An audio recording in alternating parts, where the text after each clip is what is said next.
নমস্কার বন্ধুরা, শুভ সকাল। আশা করছি আপনারা যে যেখানেই আছেন না কেন সবাই খুব ভালো আছেন, আর আমিও খুব ভালো আছি। আজ আরও একটা নতুন ব্লগে আপনাদের সবাইকে স্বাগত জানাই। অ্যাকচুয়ালি পারাদ্বীপের প্রত্যেকটা সকাল আমার একার ছিল। ওখানে সবার আগে আমি ঘুম থেকে উঠতাম আর বেশ 2-1 ঘন্টা ওই ঘরের ভিতরে ঘোরাঘুরি করে একা একাই কাজ করতে থাকতাম। আর ওই যে গ্রামের একটা মোরগ বা মুরগির ভোরবেলায় যে জাগানোর কাজ থাকে, আমার ভোরবেলা সেই কাজ ছিল। সবাইকে ঠিক টাইমে জাগিয়ে দেওয়া। কার সকালে স্কুল আছে, কারো অফিস আছে, কারো সকালে বাইরে কোনো দরকার আছে, সেই সময় ধরে ধরে প্রত্যেককে ডেকে দেবার। কিন্তু এখানের সকালটা একটু আলাদাভাবে হচ্ছে। এখানে সবার আগে মা ঘুম থেকে ওঠে, তারপর মা তো মায়ের মতো কাজ করতে থাকে। আর আমার ঘুম কিন্তু ফের আজ থেকে দেখছি সেই 5:30টায় ভেঙে যাচ্ছে। কিন্তু তবুও ওঠার তো কোনো তাড়া নেই, কোনো দায়িত্ব নেই, কর্তব্য নেই। তাই সেই 5:30টায় ঘুম ভাঙলেও বিছনায় বেশ খানিকক্ষণ এপাশ ওপাশ করে জোর করে ঘুমাবার চেষ্টা করে, এইসব বৃথা চেষ্টা করে সেই 6:30-7টার সময় বিছনা ছাড়ছি। তারপরে ফ্রেশ হয়ে এসে ঠাকুর প্রণাম ছাড়তে না ছাড়তেই মা একদম গরম গরম লিকার চা আর ওই 4-5টা ক্রিম কেকের বিস্কুট এনে আমার হাতে দিয়ে দিচ্ছে। আহা, এ যে কি সুন্দর মিষ্টি অনুভূতি, সেটার মর্ম জানতে হলে এ জগতের যত বিবাহিত নারী আছে তাদের কাছে জিজ্ঞাসা করুন। এক্সেপ্ট ওই 2-1% ছাড়া, তারা আপনাদের ভালোভাবে বলে দিতে পারবে আমার এই আহা আর মিষ্টি অনুভূতির মর্মটা কী। এই চা করা নিয়ে মজুমদারের সাথে কখনো কখনো আমার ঘামাসান যুদ্ধ বেঁধে যায়। যখন সারাদিন ক্লান্তিতে ফেড আপ হয়ে যাই, তখন কখনো কখনো মজুমদারের সাথে যখন বলি যে তুমি তো কখনো কোনো একবেলা আমার জন্য 1 কাপ চা করে দিতে পারো, কিন্তু মজুমদার তখন বলে না, এর দায়িত্ব পুরোটাই তোমার।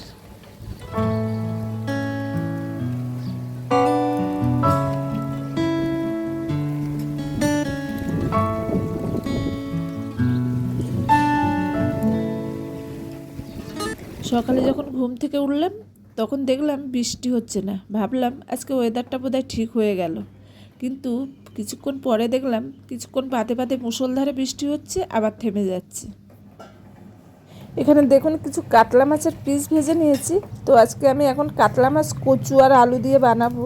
তো এখানে কড়াইতে তেল দিয়েছিলাম, তেলটা একটু গরম গরম হয়ে আসলে 5 ফোড়ন দিলাম আর তার সাথে একটু শুকনো লঙ্কা দিলাম।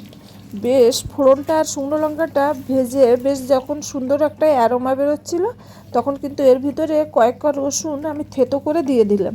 রসুনটাও কিন্তু একটু নেড়ে চেড়ে বেশ টাইম ধরে একটুখানি বেশ লাল করে ভেজে নেব। হ্যাঁ, বেশি কড়া ভাজলে হবে না, হালকা লাল হবে তখনই আমি কচু আর আলুটা দিয়ে দিলাম। দিয়ে এটাকেও কিন্তু এই কড়াইতে কিছুক্ষণ ধরে নাড়বো।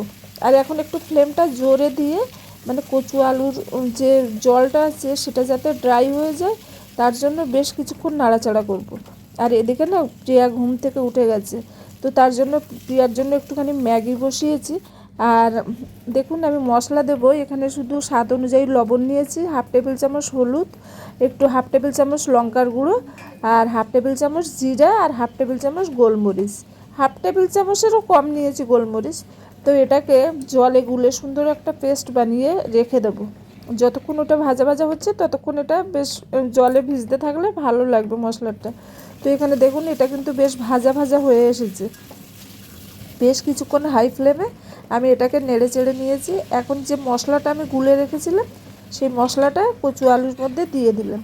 দিয়ে এটাকে কিন্তু এখন মিডিয়াম আছে, মানে মিডিয়াম ফ্লেমে বেশ কিছুক্ষণ ধরে কষিয়ে নেব। আজকের দিনটা অনেকটা ব্যস্ততার মধ্যে কাটবে, কারণ আজকে প্রিয়ার কলেজে যাওয়ার আছে, ওর আজকে ফ্রেশেস আছে। তো তার জন্য বাইরে যেতে হবে। তো এখন প্রিয়াকে একটু ম্যাগি করে দিলাম, শুধু সিম্পল করে করে দিয়েছি, ও ম্যাগিটা খাচ্ছে। আর এদিকে দেখুন ততক্ষণে কিন্তু আমার কচু আলুর সাথে মশলাটাকে আমি সুন্দর করে কষিয়ে নিয়েছি। বেশ কিছুক্ষণ টাইম ধরে সুন্দর করে কষালাম। মশলাটা যত কষানো যায় ততই কিন্তু তরকারির স্বাদ বেড়ে যায়। তো দেখুন এখানে আমি এখন পরিমাণ মতো জল দিয়ে দেবো। মা বললো কচুটা একটু সিদ্ধ হতে সময় লাগবে, তো তার জন্য একটু বেশি করে জল দিতে বললো। তো আমি বেশ পরিমাণে একদম জল ঢেলে দিয়েছি। দিয়ে এটাকে সুন্দর করে মিশিয়ে নেব মশলার সাথে, দিয়ে এটাকে এবার ঢেকে কিছুক্ষণের জন্য ফুটতে দেবো। তো তো দেখুন এটা কিন্তু হয়ে এসছে, মানে ফুটে গেছিলো। এখন আমি শুধু এই যে মাছগুলো ভেজে রেখেছিলাম সেই মাছগুলো দেব। আর কচুটা সিদ্ধ হয়ে গেছে, আর একটুখানি ফুটাতে হবে। তো মাছগুলো দেওয়ার পরে কিন্তু আমি এটাকে ঢেকে দেবো। আমার এখানে কচু আলুর ঝোলটা কিন্তু হয়ে গেছে, খুব একটা জল রাখিনি, আর কচু আলুটা খুব সুন্দরভাবে বয়েল হয়ে গেছে। এখন আমি শুধু একটুখানি না ভাজা জিরে আর গোলমরিচ এর গুঁড়ো ছড়িয়ে দেবো উপরে, দিয়ে নামিয়ে নেবো। আর এদিকে প্রিয়া ফুল আনতে গেছিলো, ওর দিদা ফুল আনতে পাঠিয়েছিল, আর ওর ব্রাশ ছিল না, সেই ব্রাশটা নিয়ে এসছে। তো চলুন কী রান্না হয়েছে দেখিয়ে দিই। এই মাছ ভাজাটা শুধু আমার, আর কচু আলু দিয়ে আর কাতলা মাছ দিয়ে, এদিকে লাউ শুক্তো হয়েছে, আর এখানে হয়েছে পুঁটি মাছের ঝাল করা হয়েছে, আর এখানে আলু, কুমড়োর খোসা, তেলা কচুর পাতা ভাজা। আর এখানে দেখুন আমরা সবাই খেতে বসেছি, সবাই বলতে ভাই, আমি আর প্রিয়া খেতে বসলাম। এখন কিন্তু বাজে 11টা, ওর জন্য আমি ব্রেকফাস্টও করিনি আজকে। প্রিয়া শুধু একটুখানি ম্যাগি খেয়েছে, আর ভাইও ব্রেকফাস্ট করেনি, একেবারে ভাত খেয়ে নিচ্ছে। ও খেয়ে দিয়ে ওর কারখানায় চলে যাবে, আর আমরা প্রিয়ার কলেজে চলে যাব। তো এখন কথা হচ্ছে কেমনভাবে যাব না যাব, সেই রাস্তাটা ভাই একটুখানি বলে দিচ্ছে, কারণ আজকে একদম অন্য রাস্তা দিয়ে যাব, অচেনা রাস্তা দিয়ে। তো সেটা কোন রুটে যাব, কত টাইম আগে বেরোতে হবে, সেই সব চিন্তাভাবনা করে এখন সবাই মিলে আলোচনা করা হচ্ছে আর কথা বলা হচ্ছে।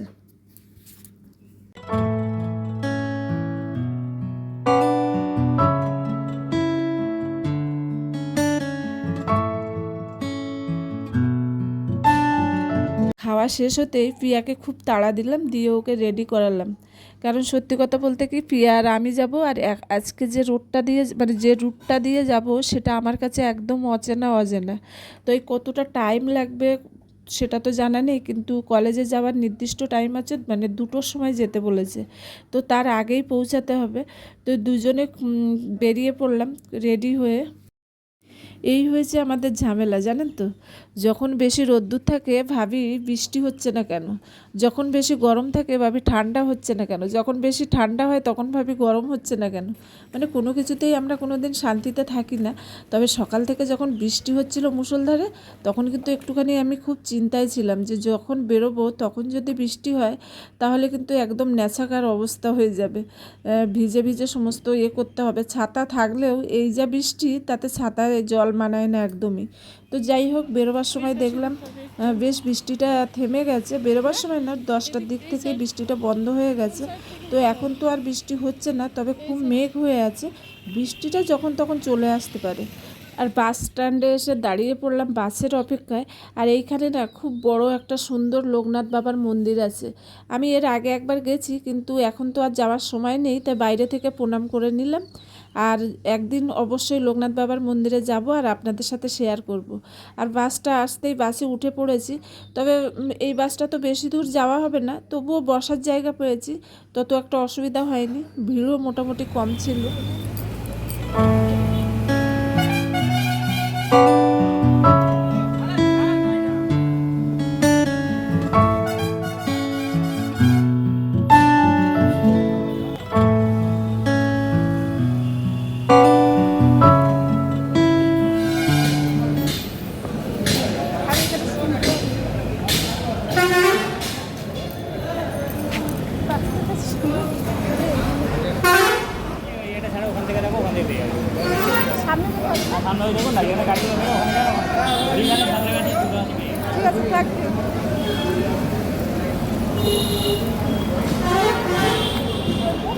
ব্রিগেডের ছাত্রাবাসের সামনে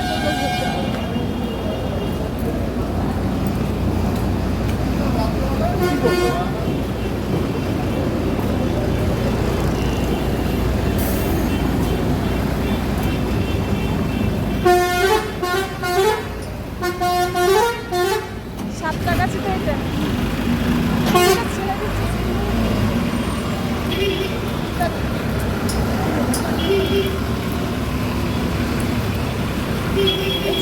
ওই সাইডে গিয়ে দাঁড়াবে নিশ্চয়ই, একবার সাইডে চল, সাইডে চল।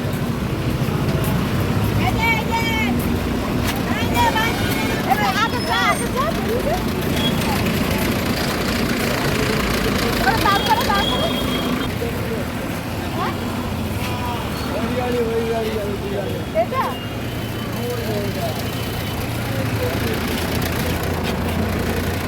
যাবে না?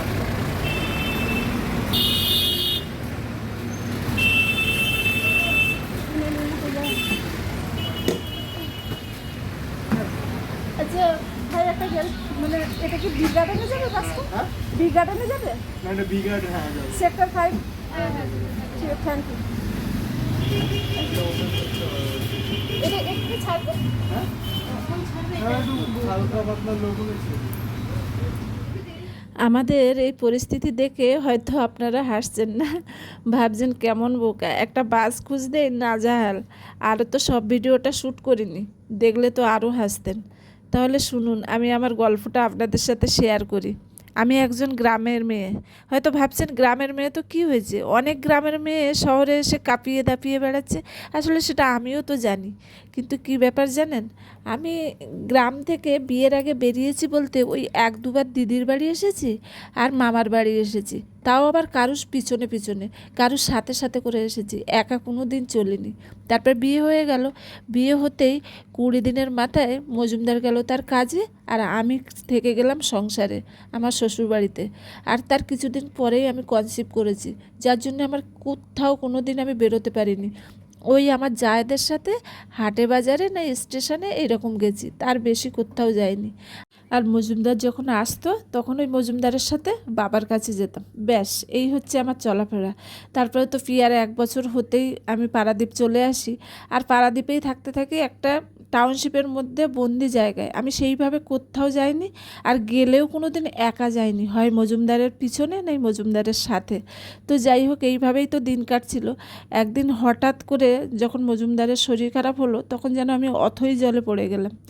তবুও চলছিল 2017 সালের পর থেকে মজুমদার একদম বসে গেল, আর তারপরেই আমার সমস্ত কিছু একা চলা শুরু হলো। তবে এই দিকে, এই কলকাতার দিকে এসে আমার তেমন কোনো কাজ ছিল না। ওই উড়িষ্যাতেই যতটুকানি, বেশিরভাগ ওই হসপিটাল, বাজারঘাট এইভাবেই চলছিল। তারপর আমার আরও বড় পরীক্ষা শুরু হলো যখন মজুমদারের ট্রান্সপ্লান্ট হলো। সেই যে একটা বছর আমার জীবনে যে কি লড়াই গেছিলো, সে তো আমি একটা বই লিখে ফেলতে পারি। তো যাই হোক, তখন থেকে শুরু হলো, বেশ চলে গেছিলাম। আবার পরে যখন প্রিয়া কলেজে গেল আর এই ফ্ল্যাটটা কেনা হলো, তখন থেকে কলকাতায় একা একা যাতায়াত শুরু হলো। তবুও একা বলতে প্রিয়া প্রায় সময় আমার সাথে থাকে, তো অনেকটা অসুবিধা কম হয়। আর এই যে প্রিয়ার কলেজটা, এখানে কিন্তু আগেও আমি 2বার এসেছি, কিন্তু অন্য রাস্তা দিয়ে গেছিলাম, ট্রেন রাস্তায় গেছি। আর তাছাড়াও আমি হাফ পথ গেছিলাম, আর হাফ পথ থেকে আমার আরও 2টো বোন, মৌরিতা, প্রিয়া, এরা আমার সাথে ছিল। কিন্তু এবার আর কেউ আমার সাথে নেই, প্রিয়া আর আমি শুধুই আছি। আর একদম নতুন রুট দিয়ে যাচ্ছি, তাই এরকম নাজেহাল অবস্থা হয়েছে।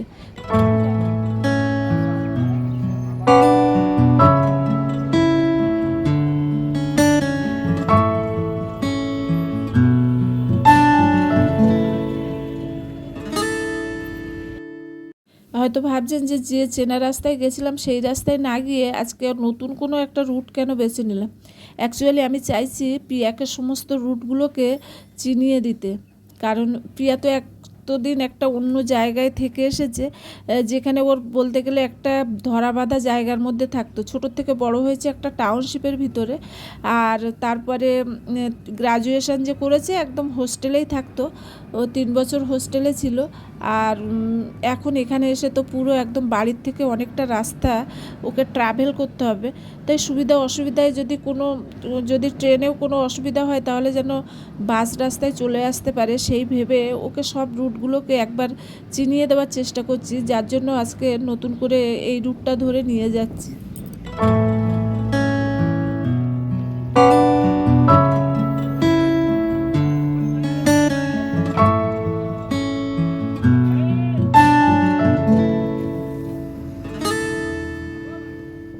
কি অবস্থা দেখুন, একেই বলে হয়তো কপাল। এতক্ষণ ধরে বাসে বসেছিলাম, এক ফোঁটা বৃষ্টি হয়নি। মেঘ মেঘ হয়েছিল বটে, কিন্তু যেমনি বাসটা থেকে নামলাম অমনি একদম হুড়িয়ে বৃষ্টি এসেছে। তাই আবার ঝিরঝির করে না, এমন এমন একটা বড় বড় ফোঁটা পড়ছে যে যেন ছাতা ফুটো হয়ে যেন ভিতরে আসছে আর কি। তো যাই হোক, একটাই তো ছাতা এনেছি, আর ছাতায় যেন জল মানে আটকাচ্ছে না, পুরো ভিজে যাচ্ছি। আমি তো প্রিয়াকে বলছিলাম তুই ছাতাটা ধর, আর তুই তো এক্ষুনি কলেজে ঢুকবি, তোর অসুবিধা হবে, আমি একটু ভিজলে দোষ নেই। তো যাই হোক, যেতে যেতে না আমরা না অন্য একটা রাস্তায় এসে পড়েছি, মানে যে রাস্তায় যাওয়ার কথা ছিল তার থেকে আলাদা একটা রাস্তায় ঢুকে পড়েছি। এখন প্রায় 5 মিনিট আমাদের তার জন্য এক্সট্রা হাঁটতে হচ্ছে। ভিজে যাচ্ছি। তোর ছাতা তুই ধর, আমি ভিজে ভিজি। তুই ছাতা ধর, ওই ব্যাগটা আমার কাছে দে। তুই ছাতা ধর।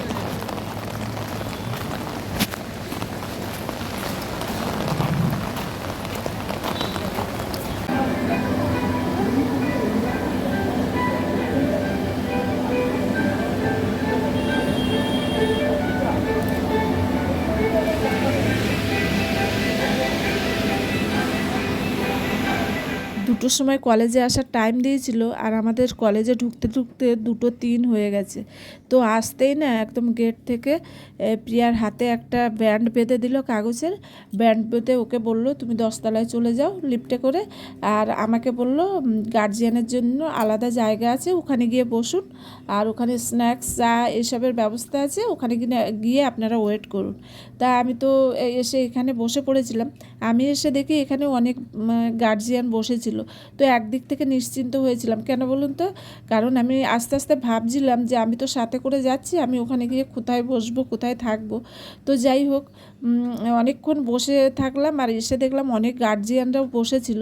তবে 2টো ব্যাচে হয়েছে, যারা এমনি মনে হয় প্লেন এমবিএ করছে তাদের জন্য সকাল 10টার থেকে ছিল, আর 2টোর থেকে মনে হয় যারা স্পেশালাইজড করছে তাদের জন্য।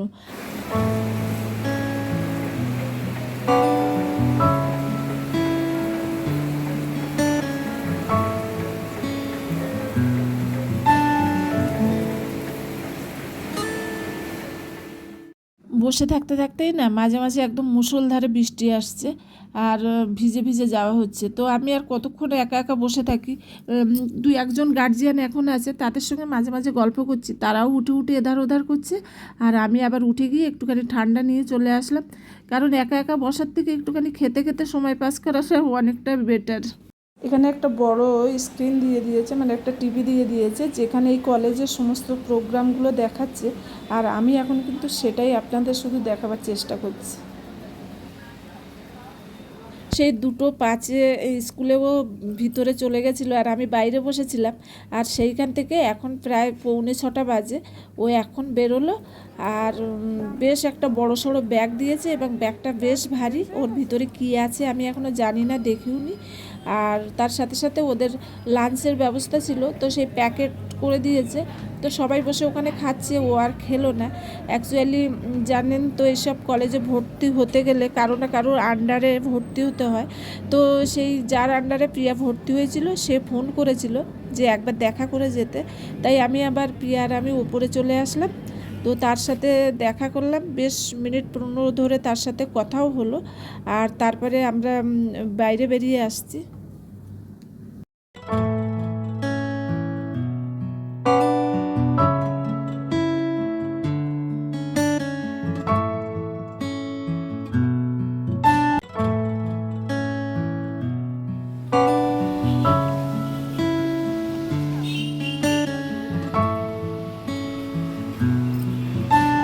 প্রিয়া একটা নতুন জুতো পরে এসেছে, অ্যাকচুয়ালি 1-2বার আগেও পরেছে, কিন্তু এরকম হয়নি, আজকে বেশি হাঁটতেও হয়নি। তবু কেন জানি না ওর পাটা একদম ঠোসা কেটে গেছিলো। তো আস্তে আস্তে ভাবছিলাম যে কেমনভাবে যাব, ফের মেট্রো করে যাব না বাসে করে যাব। তো ভাবতে ভাবতেই সামনে বাস এসে পড়লো, আর আমরা বাসে উঠে পড়লাম। তো 6টা বেজে গেছে, ওখান থেকে বাসে উঠেছি। এখন আবার একটা অন্য বাসে উঠেছি, মানে যে বাসগুলো করে গিয়েছিলাম বি গার্ডেনের বাসটায়, সেটা আর পাইনি, যে বাসটা পেয়েছি সেই বাসেই উঠে পড়েছি। তো সেই বাসে করে বাড়ির দিকে রওনা দিয়েছি। যাওয়ার সময় তো বাসে বসে বসে আরামে গেছিলাম, কিন্তু আসার সময় বাসটায় এত ভিড় যে পা রাখার জায়গা নেই, মানে পুরো ঠাসাঠাসি অবস্থা হয়েছে। একজন মানে মহিলা তো বলেই দিলেন রাগ করে যে কি ব্যাপার, কত বাসে লোক উঠাবেন। তো বাসওয়ালা বলছে যে কি বাসে লোক উঠাবো না, তা বালি সিমেন্ট উঠাবো? তো বলছে না না, বালি সিমেন্ট কেন উঠাবেন, সবার মাথার উপরে এক একজনকে উঠিয়ে বসিয়ে দিন। তো সবাই রেগে যাচ্ছিল, প্রচণ্ড ভিড়। প্রিয়াই শুধু বসার জায়গা পেয়েছে, আর আমি তো বসার জায়গা পাইনি। আমি বলতে গেলে পুরোটা রাস্তায় দাঁড়িয়ে দাঁড়িয়ে এসেছি। আর তারপরে তো বাস থেকে নেমে অটোয় করে চলে এসেছি। আর প্রিয়া হাঁটতে পারছে না, প্রিয়ার পায়ের অবস্থা খুবই শোচনীয় হয়ে গেছে। তো যাই হোক, প্রিয়াও কলেজ সেরে বাড়ি আসলো, আর প্রিয়ার সাথে সাথে আমিও কলেজ করে বাড়ি আসলাম। প্রিয়াকে দুপুরে কি খেতে দিয়েছিল সেটা তো প্রিয়া কলেজে খোলেও নি, দেখেও নি, খায়ও নি। তো বাড়ি এসে একটুখানি ফ্রেশ হয়ে নিয়েছে, নিয়ে তারপরে 5 মিনিট রেস্ট নিল, নিয়ে বললো যে মামি খিদে পেয়েছে। তো মানে খেতে চলে আসলো। তাই বললাম চল কি দিয়েছে একটু দেখি। তো এখানে ওকে দেখলাম ফ্রায়েড রাইস দিয়েছে, আর ফার্স্টে তো প্রথমে একটা সন্দেশ দেখলাম, বড় সন্দেশ দিয়েছে। তার সাথে চিলি চিকেনও দিয়েছে, chilli chicken 4 piece chilli chicken ছিল, আর সাথে সাথে কিন্তু ফিশ ফিঙ্গারও দিয়েছে। তো ও এখন খেয়ে নিচ্ছে, আর আমিও এসে মা আমাকে একটুখানি চা আর বিস্কুট দিল, খেয়ে নিলাম। গিয়ে দেখলে কি কি মানে ওখানে গেলাম, সাইন করালো, তারপরে হাতে একটা ব্যান্ড দিল, পেপারের ব্যান্ডটা ছিল, ব্যান্ডটা দিল। ব্যান্ডটা দেওয়ার পরে আমাকে একজন নিয়ে গেল 10th ফ্লোরে। 10th ফ্লোরে গেলাম, ওখানে গিয়ে আমাকে বললো কি ওদিকটা একটা সেকশন ছিল যেখানে এরকম সবাই বসেছিল। তো ওখানে গিয়ে বললো কি এখানে আমাকে আমার ফার্স্টে আমার শার্টের সাইজ জিজ্ঞাসা করলাম। শার্টের সাইজ জিজ্ঞাসা করছে আমার, অ্যাকচুয়ালি আমাকে এরকম করলো তোমার সাইজ কি, ফট করে গেছে আর আমাকে মুখের সামনে জিজ্ঞাসা করছে তোমার সাইজ কি। আর এরকম করে দাঁড়িয়ে আর এল বলছে, এলটা বড় হবে তোমার, তুমি একটা কাজ করো এম নাও। তো আমি এম বললো, তারপরে শার্ট দিল আমাকে, যে কলেজের শার্ট দিল। তারপরে আমাকে ওই কিটটা দিল, অত বড় ভারী। আমাকে ফার্স্ট যখন হাতে দিল আমি ভাবলাম তো হালকা হালকা হবে, ধরলাম এরকম, এত ভারী ভারী ছিল ওটা। তারপরে লোক যেখানে ওখানে ছিল ও বললো কি ভারী না খুব, আমি বললাম হ্যাঁ, না বড় হচ্ছে না ভারী হচ্ছে, ওই জন্য ভারী হচ্ছে। আচ্ছা আচ্ছা। তারপরে সাইন করলাম। তারপরে ওখানে আমাকে ভিতরে অডিটোরিয়ামের ওখানে ডাকলো, অডিটোরিয়ামে গেলাম, গিয়ে বসলাম। তারপরে আমাদের ওই আইডেন্টি কার্ড দেওয়া হলো, আমাদের সেলফ ফিল আপ করার ছিল। আইডেন্টি কার্ডে ফিল আপ করলাম, ওদের সাথে একটা ফটো নিয়ে ওদেরকে দিলাম। তারপরে ওরা ওরা ওটাকে নিয়ে নিল। তারপরে একটুখানি পরে আমাকে বললো স্ন্যাক্স করার জন্য, আমাকে না মানে সবাইকে বললো স্ন্যাক্সের জন্য, যেমন চা। ওখানে আমি যাইনি, আমি খেয়ে গেছিলাম বলে আমি যাইনি, আমার পেট ভরা ছিল। সো আমি ওখানে গিয়ে ঘুরে দেখলাম, ওখানে চা, বিস্কুট, স্যান্ডউইচ রাখা ছিল, ওখানে এরকম অনেক কিছু খাবার টুকটাক জিনিস ছিল। তারপরে বসার অনেকক্ষণ পরে একটুখানি পরে ওরা একটা ফর্ম দিল, পার্সোনাল ইনফরমেশন ডিটেল ছিল, ওই ফর্মটা ফিল আপ করলাম। তারপরে সব ডকুমেন্টস দেওয়া সাবমিট করা ছিল, সব ডকুমেন্টস দিয়ে আর একটা ফটো দিয়ে আমি দিলাম। তারপরে ওরা নিল, স্ট্যাপল করলো, আমাকে দিয়ে দিল। ওনারা স্ট্যাপেল করলো আর আমাকে দিয়ে দিল। তারপরে অনেকক্ষণ বসেছিলাম, অনেকক্ষণ বসে থাকার পরে একটু ইন্টারাক্ট করার চেষ্টা করছিলাম, কিন্তু ওদিক দিয়ে কিছু রেসপন্ড আসেনি বলে আমি আর কারোর সাথে ইন্টারাক্ট করিনি, সো আমি করিনি। তারপরে একটু অনেকক্ষণ পরে আসলেন ওই যে চেয়ারম্যান ছিল আরপি ব্যানার্জি স্যার, উনি আসলেন, স্পিচ দিলেন। ওর ভেরি ফ্রেন্ডলি লাগলো, ওদের বলার ভয়েসে ভেরি ফ্রেন্ডলি লাগলো ভোকালটা। তারপরে একটা কোশ্চেন জিজ্ঞাসা করলো কি why data analytics is important for you, ঠিক আছে। তো ওটার আমি অ্যান্সার দিলাম। আমার ওঠার পরে অনেকেই উঠে অ্যান্সার দিল, তা আমি উঠেছিলাম ফার্স্ট। তো অ্যান্সার দিলাম। তারপরে আমাকে ডেকে তারপরে আমার নাম জিজ্ঞাসা করলো। তারপরে নাম জিজ্ঞাসা করলে আমার নামের মানেটা বললো। অ্যাকচুয়ালি আমার নাম শ্রুতি। তো শ্রুতি মানে হলো শ্রবণ, মানে শুনে মুখস্থ রাখা, শ্রোতা মানে শুনে মুখস্থ রাখা, ঠিক আছে। তো ওটাকে শোনাটাকে শ্রুতি বলা হয়। তো ওটাকে বললো। তারপরে আমাকে জিজ্ঞাসা করলো, তারপরে আমাকে অ্যাপ্রিসিয়েট করলো। তারপরে অ্যাপ্রিসিয়েট করার পরে কথা বলছিলো, কিন্তু ওখানে আমার একটা জিনিস খুব লাগছিলো, কি মানে যখন ইংলিশে কথা বলছিল ইটস কোয়াইট ওকে, যখন একটু বাংলায় কথা বলছিল I was quite nervous for that time, কেন কি আমি বেশি বাংলা বুঝি না। সো মনে হচ্ছিল আমি বাঙালি, বাংলা বুঝি না, তো সেটা হলো। তারপরে অনেকে আসলো, অনেকে কথা বললো। অনেকে স্পিচ দিল, তারপরে আমাদের সিনিয়র্সরা আসলো, ওরা বললো কি কেমন ক্যাম্পাস, কি বৃত্তান্ত, ইন্টার্নশিপ হয় কি না, তো ওটার বারে মে জানলাম। তারপরে অনেকে আসলো, কথা বললো, তারপরে শেষ হয়ে গেল। তারপরে আমাদের একটা করে কুপন দেওয়া হলো, তো ফুড কুপন দিলাম, তারপরে আমাদের খাবার দিল, তারপরে আমরা বাড়ি চলে এসেছি। তো কলেজ থেকে যখন বেরিয়েছিল তখন তো দেরি হয়ে গেছিলো, তার একটা ব্যস্ততা ছিল। আর যে বাসে বসে একটু শুনবো সে তো উপায় ছিল না, এত ভিড় ছিল বাসে। তো ওর ওর কলেজে যাওয়ার পরে কী কী হয়েছে সেগুলো তো আমি শুনতে পারিনি, তাই পরে বসে শুনছিলাম। তো ভাবলাম আপনাদের সাথেও একটু শেয়ার করে দিই, তাই আপনাদেরকে একটু শোনালাম। আর এখন দেখাচ্ছে ওর ওই ভারী ব্যাগটার ভিতরে কী কী জিনিস ছিল। তো প্রথমেই দেখালো মগ, কিছু দুটো ব্যাজ আছে, আই কার্ড আছে, একটা চাবির রিং, তার সাথে পেন, কিছু বই খাতা, বোতল, ব্যাগ, এরকম সব কিছু দিয়েছে, যেগুলো ও আমাকে এক এক করে দেখাচ্ছে। তাই এটাও আপনাদের সাথে একটুখানি শেয়ার করে দিলাম। আর ভিডিওটা আর বড় করব না, অনেকটাই বড় করে ফেলেছি সকাল থেকে। তো এখানেই রাখছি। আর যারা আমার ভিডিওটা দেখতে দেখতে আমার সাথে এই পর্যন্ত চলে এসেছেন তাদেরকে অসংখ্য ধন্যবাদ। আর যারা অলরেডি আমার ভিডিওটাকে সাবস্ক্রাইব করেছেন এবং আমার ভিডিও দেখতে ভালোবাসেন তাদেরকেও অসংখ্য ধন্যবাদ। তবে আমার ভিডিও যদি ভালো লাগে তাহলে অবশ্যই লাইক, কমেন্ট, শেয়ার করবেন, আর তার সাথে সাথে সাবস্ক্রাইবও করবেন। তাহলে ভিডিওটা আর বড় করব না, এইখানেই রাখছি। আবার আসবো আর একটা নতুন ভিডিও নিয়ে। ততক্ষণের জন্য আপনারা সবাই কিন্তু ভালো থাকবেন এবং সুস্থ থাকবেন।